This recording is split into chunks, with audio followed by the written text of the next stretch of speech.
get started. Again, I apologize for the delay, but I finally grading all of your reports for the project, so you should be able to go see your comments.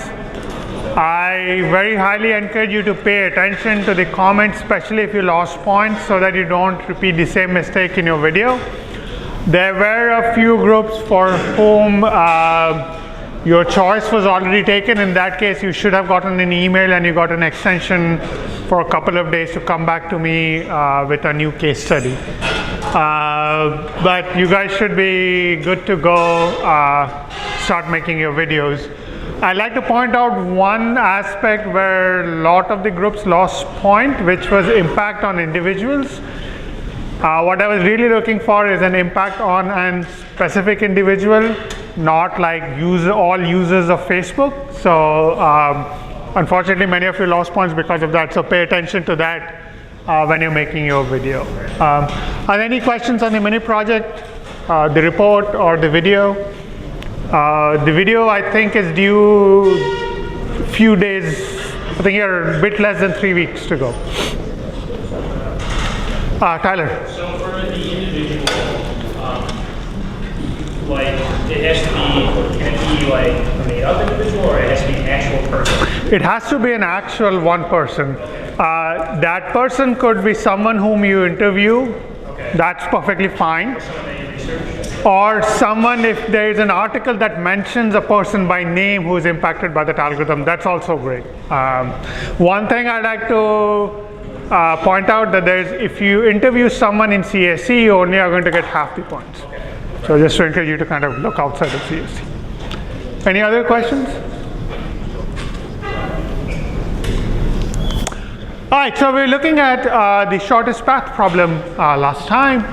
I'd mentioned this briefly last time, but it's always good to go over it again. How many of you know what BGP is?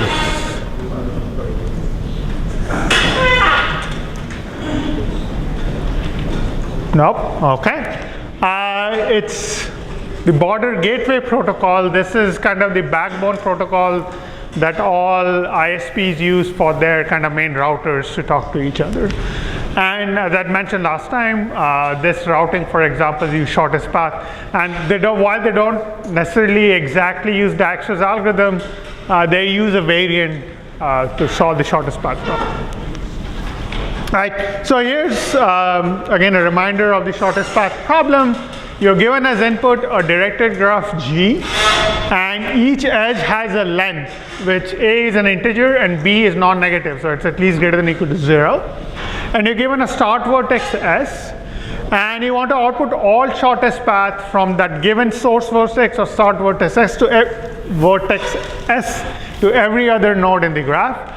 And we were looking at a slightly easier version of the problem where instead of you outputting the actual shortest path, it's enough to output the length of the shortest path or the distance from S to T. So we're going to look at Dijkstra's shortest path algorithm.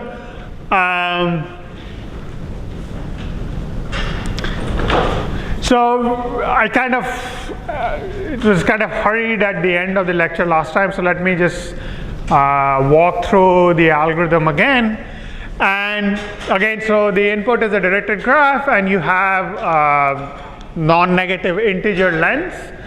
You have, at any point of time, you have a set R, which is a set of vertices for which the algorithm claims it has figured out the correct distance from S.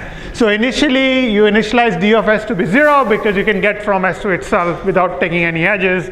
So in particular, the empty path or path length of 0. And the way the algorithm works is, while there is an X that's not in R, so you think of R as a set of vertices, there's some guy that's outside, but is connected to some other vertex inside. So a set of vertices are that you have already considered, but there's a guy that's outside that's connected to some guy inside via directed edge from U to X. While there exists such an vertex X, you keep on repeating this loop. And if at any point you have more than one such X, you pick a W among all such X's, pick a W that minimizes the D prime value. What's the D prime value? It's an upper bound that the algorithm maintains on the shortest path from S to that vertex. And more formally, it's defined as you look at, so again, it's assumed that W is outside of R. You look at all guys that are inside of R but are connected to W by an edge, right? So to get from S to U, you only need a path of length du. By definition, this is the shortest path from S to U. And then you will need to take the last edge from U to W. That will incur an extra cost of the length of the edge LE. So for any such vertex U that's inside of R, there is a path. You take the shortest path from S to U, then take the last hop, and that will give you one path from S to W. And that's a valid upper bound. And you look at all possible such ways of going from a vertex inside of R to this vertex W outside of R. You can get multiple choices, and in that, among all those choices, pick the one that's minimum. Okay? Does that make sense?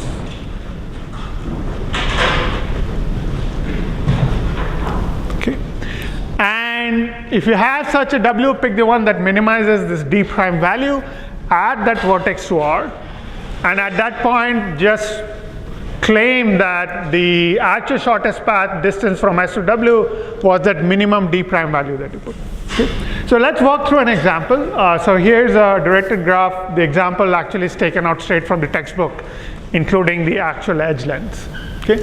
And so we have this start vertex S, and so what we want to figure out is the length of the shortest path from S to each of the other 5 vertices. So I'll highlight the vertices in R by green. So initially R is set to S, and we claim that the distance of the shortest path from S to itself is 0. And so this is the initialization step. What I'm going to do over here is kind of build what I'll call a shortest path tree, and we'll see as we go along there's a natural way you can construct, but technically it's not a tree because the edges are directed, but so it's kind of a directed tree that you build. And even though to compute the actual shortest distance we do not need it, but it's fairly natural to build this, and as a side kind of a corollary, the shortest path will fall out of this tree. Okay? So it's kind of like when we did BFS, you could build this BFS tree, even though really did not need to build a tree to kind of explore all the vertices. It's kind of similar concept here. All right, so this is the set R has only the vertex S. And so in the next step, what are the 2 vertices you would consider to put inside of R? Or sorry, 3. Like when I say while there exists an R with set, what are the 3 vertices that satisfy this property? Alejandro? UX and W. UX and W. Right, so these are the 3 vertices that I'm going to consider next because they're outside of R, and there is a directed edge coming in from something inside of R, which currently is just S. Okay.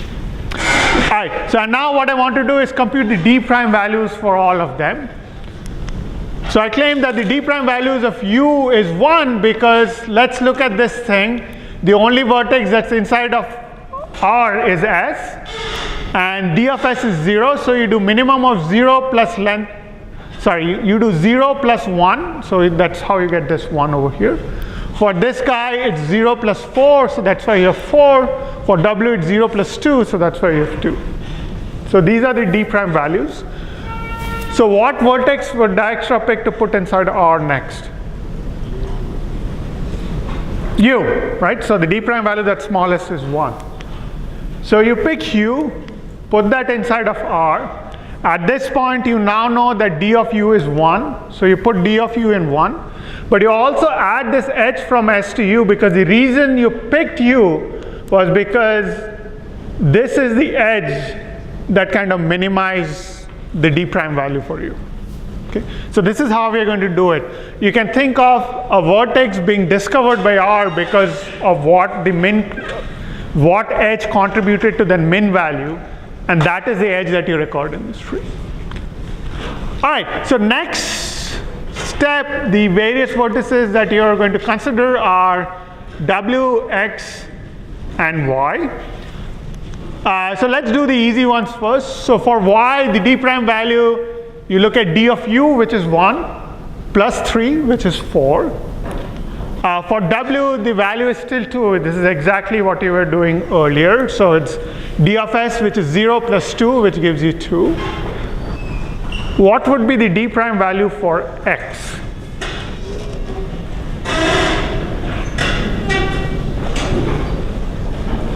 Tyler? 2. Right, so it's 2. And in this case now, you really use the power of this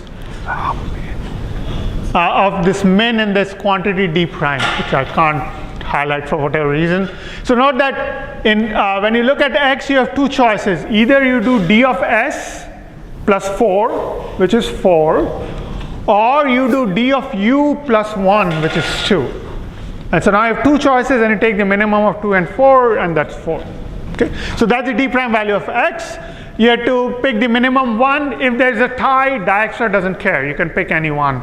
So I think in this case, I picked W. And so that becomes my new R. So next I'm going to,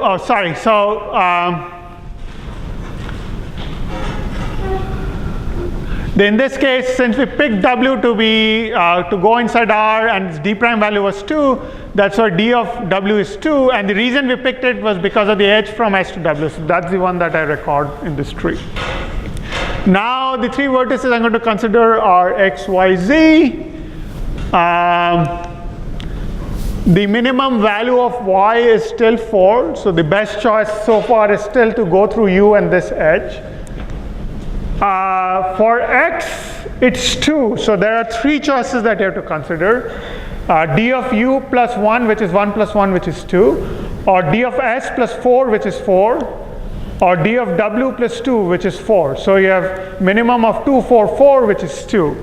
And Z, if you calculate, the smallest value turns out to be 5. So in this case, the smallest d prime value is X. So you pick X, put it in. You now note that d of x was 2 because that was the d prime value. And the reason you picked d of x was because of the direct edge from u to x. So you record that edge in this shortest path tree. For y, the d prime value turns out to be 3 and 4. So you pick 3. You record that the d value was 3. And the reason you pick 3 is because you pick the edge from x to y. So you have that edge over here. Finally, you pick z, which is value 4. And you pick that because of the edge from x to z. So that's why you have that over there. And what we essentially are going to argue that in this directed tree, which will give a unique path from the start vertex x to every other vertex, is indeed a shortest path of this graph. Okay, so that's how we're going to prove that this algorithm is correct. Are there any questions on how this algorithm is working? Is everyone comfortable with the notion of d prime? Tyler? So the tree created by Dijkstra's shortest path will always operate the shortest? Okay, so I'll be a bit pedantic. Dijkstra by itself doesn't create the shortest path. It's something that is done implicitly, and I just made it explicit. Okay. But what we are going to argue is indeed, so if you're not in this directed tree with S as root, there has to be a unique path from S to any other vertex, right? Because it's a tree and directed. And what we're going to argue or prove is that that is indeed a shortest path for every vertex in this tree. And that's how we're going to argue that this algorithm is actually correct. Any other questions?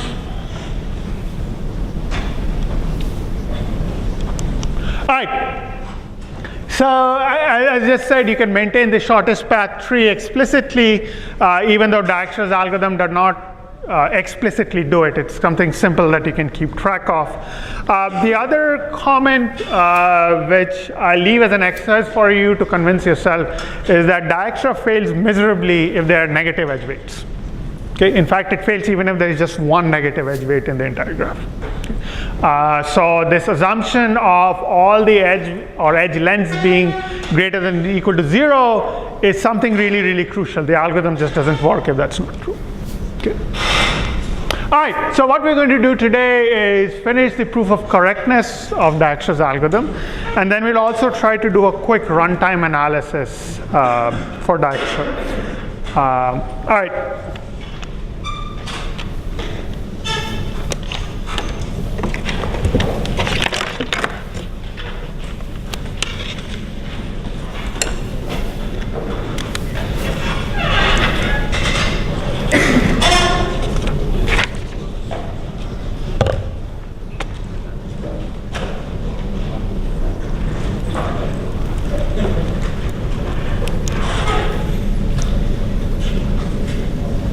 Oops, wrong month.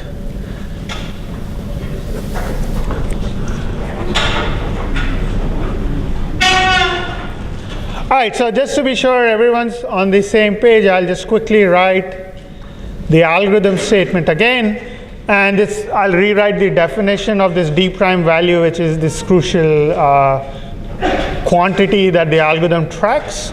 So again, we are assuming okay, let me write down the thing again. So you start off with R just having the start vertex S, d of S is 0, and while there exists a vertex X in R, vertex not in R and a vertex inside of R such that there is a directed edge from the vertex U inside to the vertex X outside, pick W that minimizes d prime of W among all such x's. Okay. Of course, if there's only one such x, then that is the vertex that will minimize it. If there is none, then you've finished. Right? So the algorithm will terminate. So you pick this W, you add W to R, and then you, at that point, determine that the shortest distance from S to W is that d prime value that you use. And so again, reminder, the d prime value is you're looking at W that's outside of R.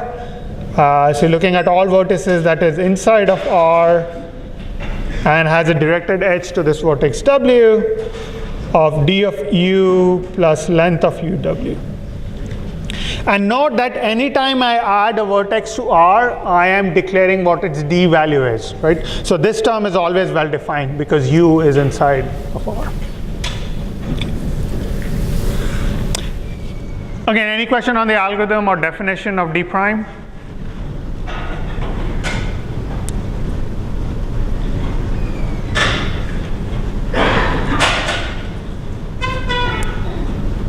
Okay. We'll need another definition. So we'll define, let P of U be the SU path in the Dijkstra tree. So this is the directed tree that I said is, I drew explicitly on the slides, but it's kind of implicit in the algorithm. Okay.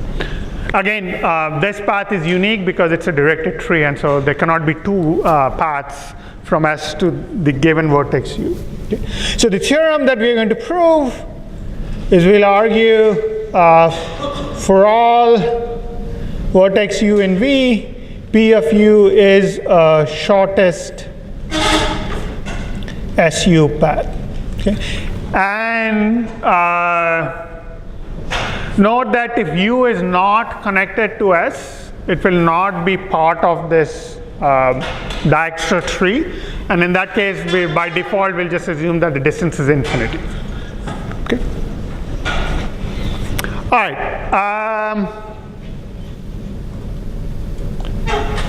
So this implies, even though we are not going to prove this, I'm going to leave it as an exercise. Again, you can prove it by, for example, by induction.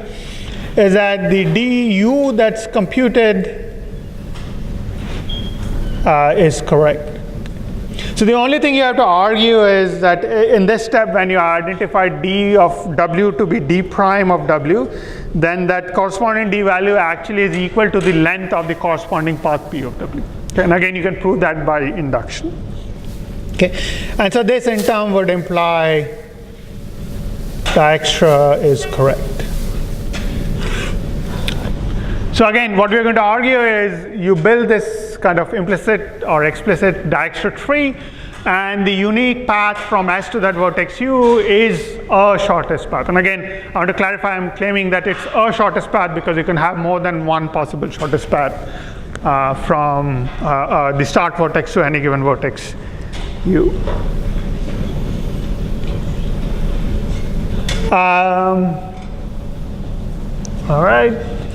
So to prove this, we're going to argue a lemma, which basically, so what this is saying is at the end, when the algorithm run is done, the PU path is indeed a shortest path for every vertex U. What the lemma is going to say is not only is that true at the end of the algorithm, but at any point of the run of the algorithm, you partially develop this Dijkstra tree, and all of those short paths in even that partially developed tree are also shortest path. Okay. So you'll argue that at the end of each iteration, for all, at the end of the iteration, you have this set of vertices R that you have taken care of. Look at any vertex inside of R. P of U is a shortest SU path. Okay. There's another kind of observation that we need, which again I'm going to leave as an exercise for you guys to do at home, is to argue that if U is connected to S, so if if the vertex U is such that there exists an SU path, this is true if and only if at the end of the algorithm that vertex is also in the set R. Okay. So U in R at the end of the algorithm. Okay. So if I have both, then this implies the theorem that I want to prove, because lemma says at any point of time whatever paths you can get are indeed shortest path, and this exercise that you should do at home argues that at the end all of them that have paths are included in the tree, and both of these combined prove the theorem. So what I want to do is talk to your friends for half a minute, let me know if any questions. If not, I'm assuming you're comfortable with the claim that we're just going to prove the lemma, and proving the lemma completely proves the correctness of Dijkstra's algorithm.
All right, are there any questions? You guys are awfully quiet at the beginning, and that generally makes me very nervous. Is everyone okay with where we are going?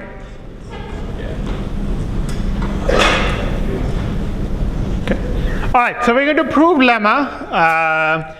And given the fact that we want to prove something that's true at the end of every iteration, should be a big hint that we should be using induction.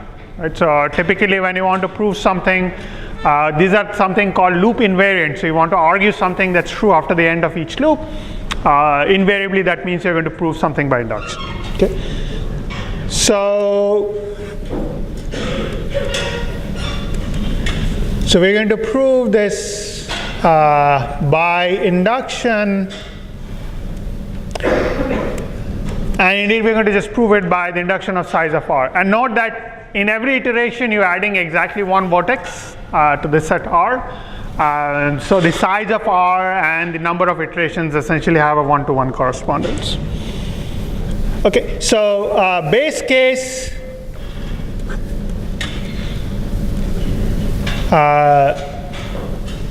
the set R is of size 1 and has a start vertex S.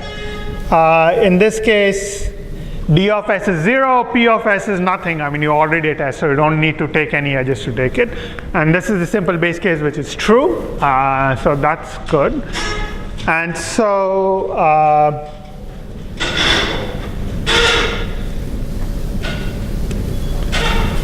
so for the inductive hypothesis, we're going to assume that the statement is true for any iterations at the end of iteration k. So let's say assume true for the size of R being k for some k greater than or equal to 1. Okay, now we want to prove that this is true for k plus 1. Okay, so the inductive step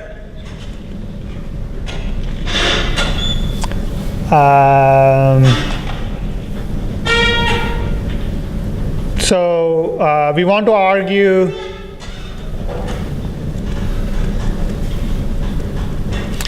so if the size of R is k plus 1, that means at the end of this last iteration it added some vertex to R, and let W be that vertex. So assume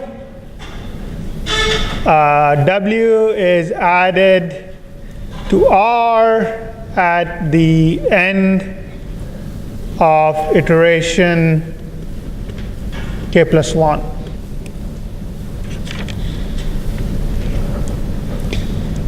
So what's the situation? Well, so this is what was the situation before the iteration finished. You had this set R, which always has this vertex S inside it, and you have this vertex W that you just added, and the reason that you added it, it must be connected by an edge to some vertex U inside.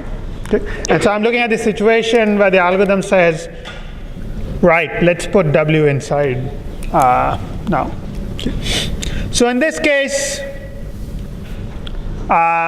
if you look at how we compute the shortest path in the Dijkstra tree, the last edge has to be this edge because that's how it was discovered, right? So it's going to be ending with this vertex U, and then by definition we are saying that the path from S to U in the tree is indeed PU. That's how we define PU. Right?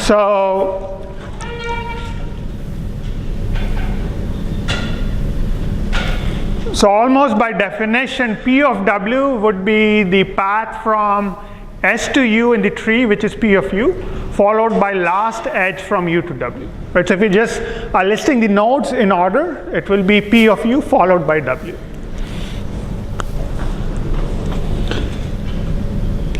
So our goal is to argue P of W is a shortest SW path, and to do this we go back to our old friend proof by contradiction. Okay.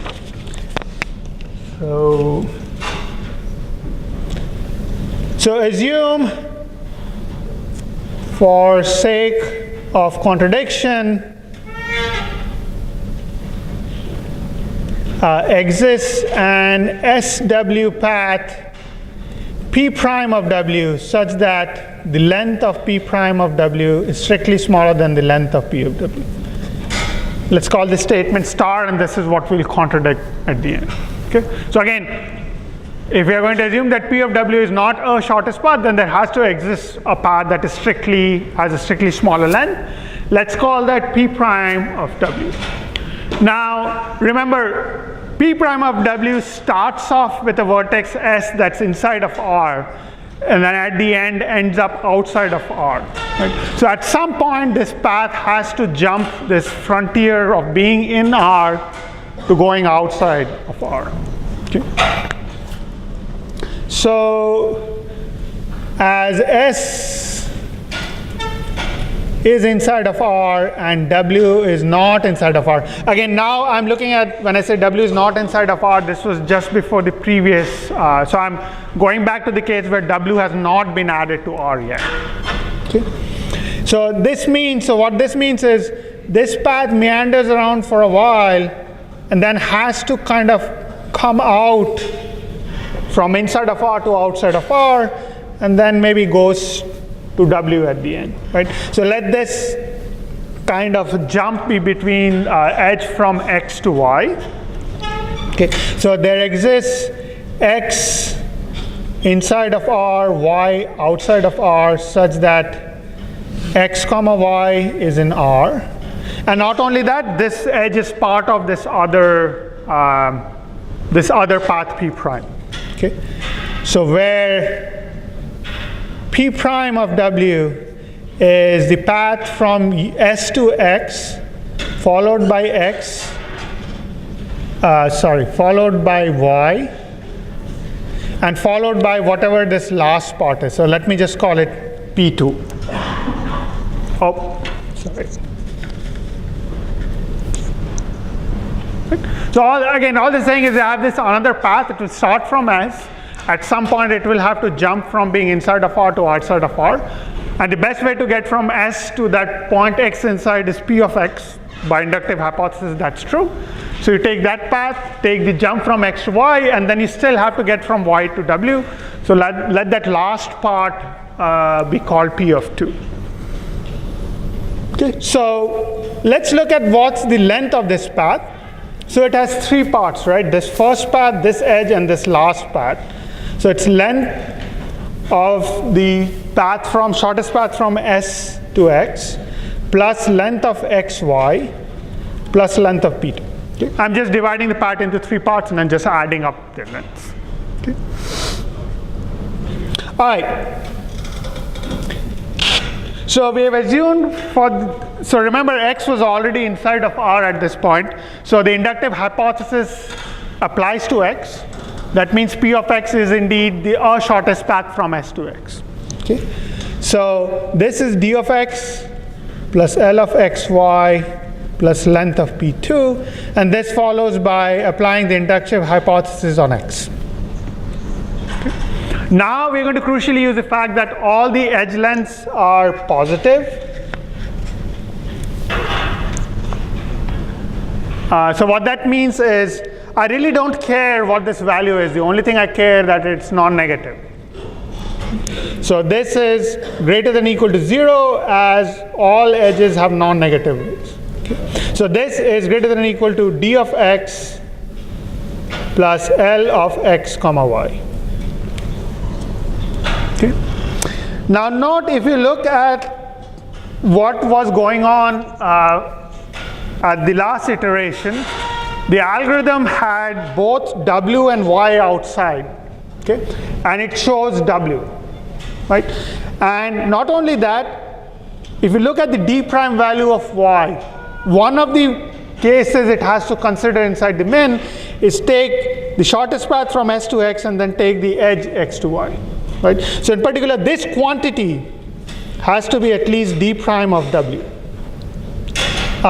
D prime of Y. And this is by definition of D prime. But the algorithm chose W over D over Y. And the only reason that can happen is because the D prime value of W has to be smaller than Y, because I'm picking the vertex with the smallest D prime value. So this is greater than or equal to D prime of W. This is by algorithm definition. Okay. And D prime of W we just is just kind of the length of this path, the way we define it. Okay. So this is length of P of W. So overall we have argued that length of P prime of W is greater than or equal to length of P of W, but that contradicts this thing that we had earlier. Okay. So this contradicts star. And that completes the proof. Oops, I'll let you talk to your friends for half a minute.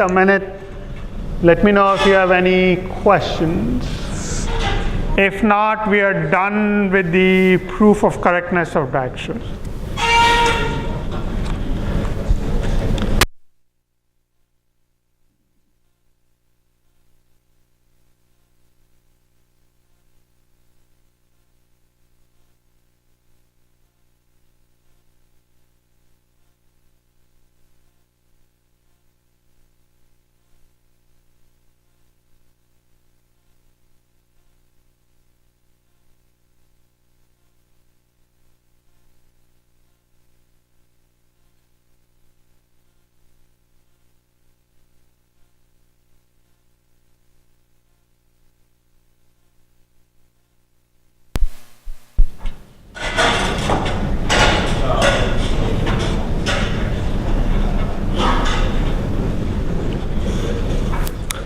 All right, Alex, you had a question. Why do we know that there has to be a y outside of R in the set?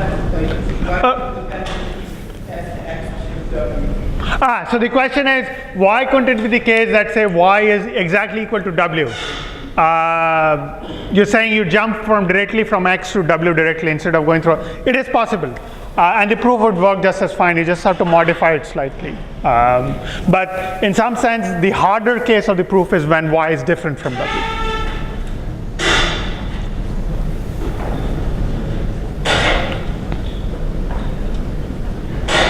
Any other questions?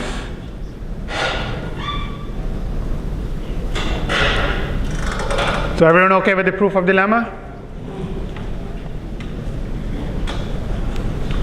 Okay, so we argued at the end of each iteration for every vertex u inside of R, the specific path P of u is a shortest path, and that completes the proof of correctness. So what we are going to do next is do a runtime analysis of the algorithm. I'll kind of do it quickly. What I try to focus on is kind of the new parts that you should concentrate on. Most of the stuff is kind of related to things that we've already done.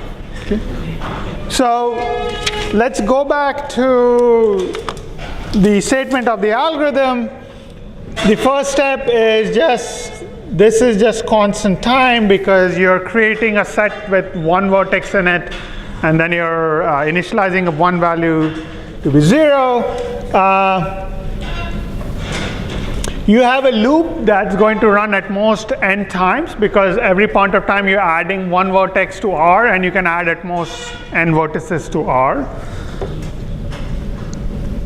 Even though I'm not explicitly stating it, it's not that hard to kind of come up with data structures where adding a new vertex W to R is constant time, and setting, oh, you guys can't see anything.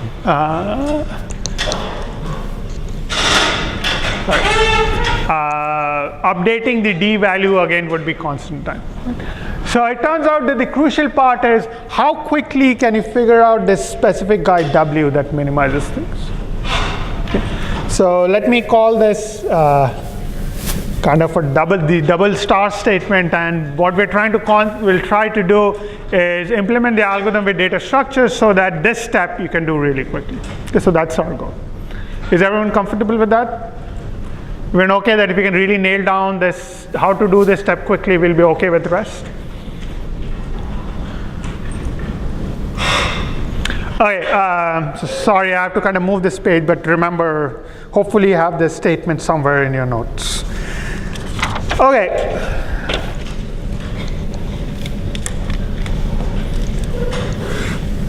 Okay, so we are doing runtime analysis of Dijkstra.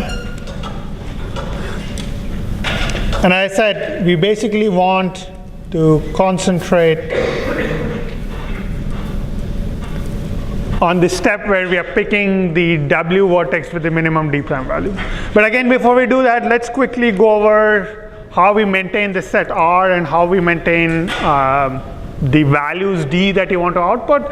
And there's nothing fancy going on there. We're just going to have an array. For R, it will be a Boolean array that says whether a vertex is in R or not. And for the d prime value, it's just an array that will store the d prime, just store the d value.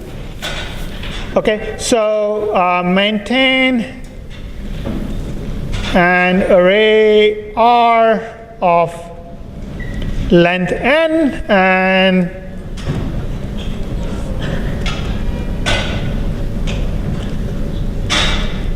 if a vertex is inside of R at any point of time, then the corresponding value would be true, and it's false otherwise. And the way you'll initialize it is you have R of S to be true and R of U to be false for all vertices that are not S. And so you're just initializing an array of length n. This is O of n time. The other thing we have to handle is this final output D, which will again be just an array of length n.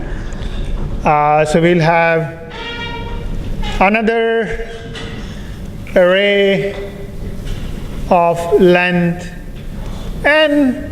We'll call it D, so that D of U is stores the final du value. And again, the way you initialize it is d of s is 0, and d of u is some special value that indicates that you don't know the value yet. So let's just say it's infinity. So for all u not equal to s. And again, this is just initializing an array of length n, and so it's order n. Okay? So with these two data structures in hand, we have a handle of how we keep track of R.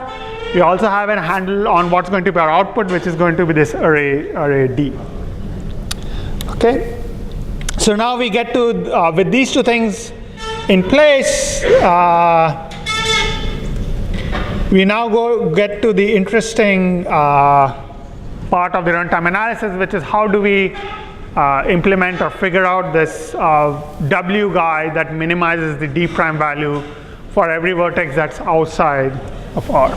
So the first thing we are going to do is do something that's kind of the obvious thing, and that won't be the fastest thing, but at least will give us a polynomial runtime, and then we'll see how we can use priority queues to kind of speed up the runtime. So the idea is, so this is take one. In every iteration, compute. So remember, we have to compute the D prime W value, which is minimum. You look at all vertices that are inside of R that connects to W of the du value plus length of UW. And so, by the way, I'm also implicitly assuming if I give you an edge, you have a data structure that will immediately tell you what its length is. Okay. So if that's the case, then if I have to, so what this is saying is, if I need to compute D prime of W, let's just kind of use this formula as is and compute it. Okay. So what this is saying is, for all vertices W, look at all U inside of R such that, look at all incoming edges to U. And here I'm again assuming the adjacency list representation for directed graphs, which for every vertex has list of all incoming as well as outgoing neighbors. Okay.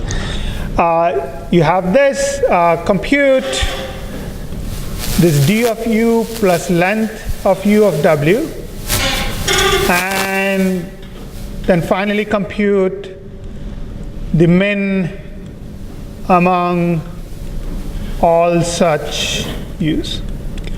So again, what this is doing is just basically looking at the formula and just kind of writing it out in code. So the time that it will take would be linear in the number of incoming neighbors of U.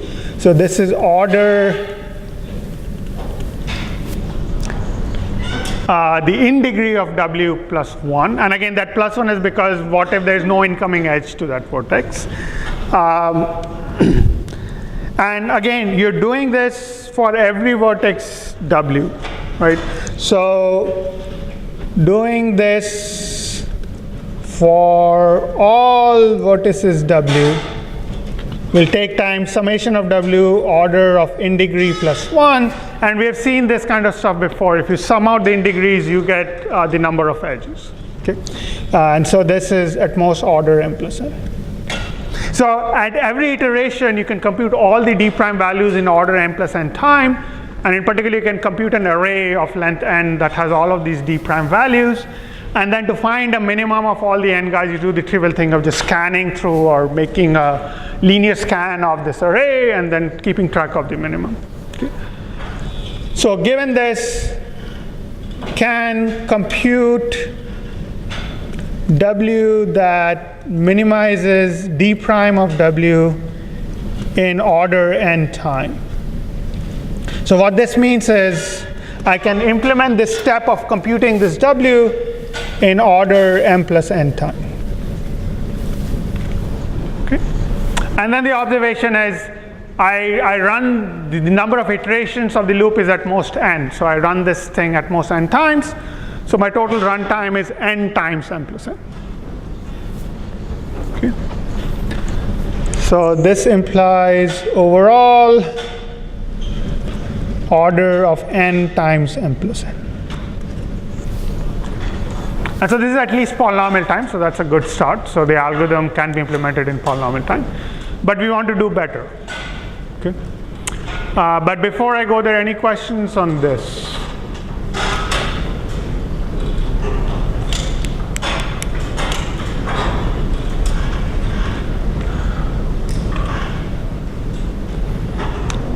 Okay, if not, so if someone gave you a magic wand and said that you can just make it the best possible runtime that you can. So what is the best thing that you can get as runtime in this case? Alejandro?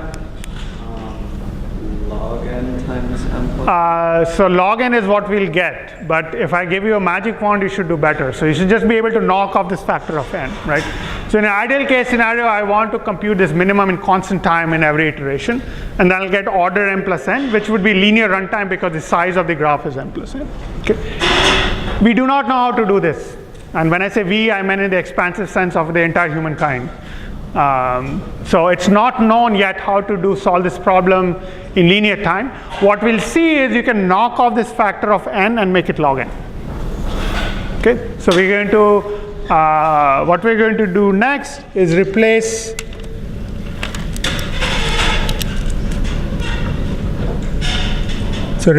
by log n. I think I can do this. All right.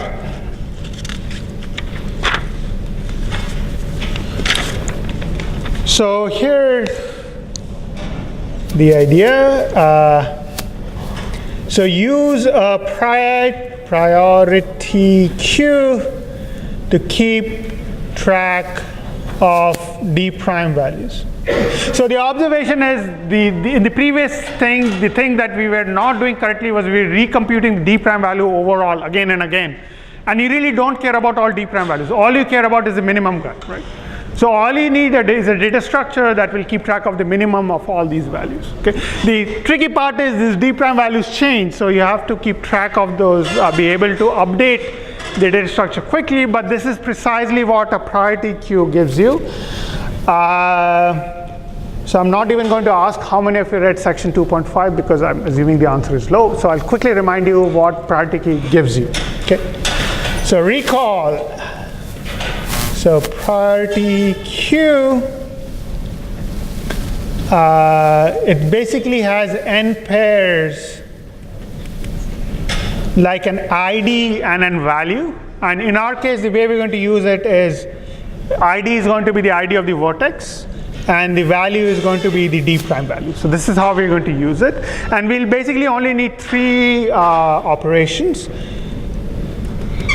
You want to be able to initialize this priority queue with n values, and that takes order n time. Then you have this operation which says extract min, which is among all the values, pick any one that has a minimum value. And the cool thing is the priority queue will guarantee that you can do this in log time. And the other thing is what's called the change value, which is where you say, for this ID, actually, you know what, I've changed my mind, change the value from v to v prime. And again, this can be done in log n time. So I'm running out of time, so what I'm going to do is I'm going to give you the punchline, and you can read up the rest in the book. So it turns out to implement that special step of finding the minimum, all you need to do overall is to have m change value operations and n extract min operations. Okay, so n extract min should be obvious because every time you're running the loop, you want to figure out the minimum, guys. So you're going to, for every iteration of the loop, you're going to run one instance of extract min, and since the loop can run at most n times, you'll have at most n extract mins. And the m times value, changing value, just corresponds to, basically you look at each edge once at most. Okay, so what this will imply, given everything, is order log n for each operations, and you have n plus m time. Okay. So sorry I ran over a bit. You can read up the details in the book, and I'll see you guys on Friday.